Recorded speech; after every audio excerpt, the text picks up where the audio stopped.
ஜென்மார்ட் வாடிக்கையாளர்களுக்கு வணக்கம். திருச்சி மாவட்டம் மருங்காபுரி தாலுகா கல்லுப்பட்டியில் பார்த்தீங்க அப்படின்னா என்னோட ஜென்மார்ட் பர்னிச்சர் அண்ட் எலக்ட்ரானிக்ஸ் ஷோரூமில் பார்த்தீங்க அப்படின்னா 2ஆம் பாகம் 15வது மாதம் குழுக்கள் இன்னைக்கு நிறைவடைஞ்சது.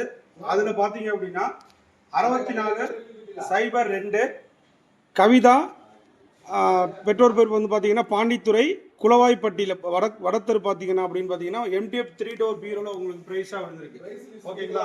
அதை நம்முடைய ஷோரூமில் வந்து ப்ரைஸ் எடுக்க வந்திருக்காங்க. வாழ்த்துக்கள் சார். இப்போ உங்களுக்கு இந்த 3 டோர் MDF பீரோ ப்ரைஸாக வந்திருக்கு. இதை பற்றி உங்களுடைய சிந்தனை என்ன? 15,000 ரூபாய் பணம் கட்டியிருக்கீங்க. ஒரு அருமையான பீரோ கிடைச்சிருக்கு. இதனால எப்படி ஃபீல் பண்றீங்க? ரொம்ப சந்தோஷமா இருக்கா? ஓகே. இதுக்கு முன்னாடி ஏதாவது குழுக்கள் சீட்டு போட்டிருக்கீங்களா? இங்க நம்ம கடையில இந்த ஜென்மார்ட்ல சீட்டு போட்டு உங்களுக்கு டிவி வந்திருக்கு. ஓகேங்களா? ரெண்டாவதா MDF பீரோ வந்திருக்கு. வாழ்த்துக்கள் சார். எங்க ஜென்மார்ட்டை பத்தி இந்த கடையை பத்தி நிறைய பேர்ட்ட ரெஃபர் பண்ணுங்க. Okay, thank you.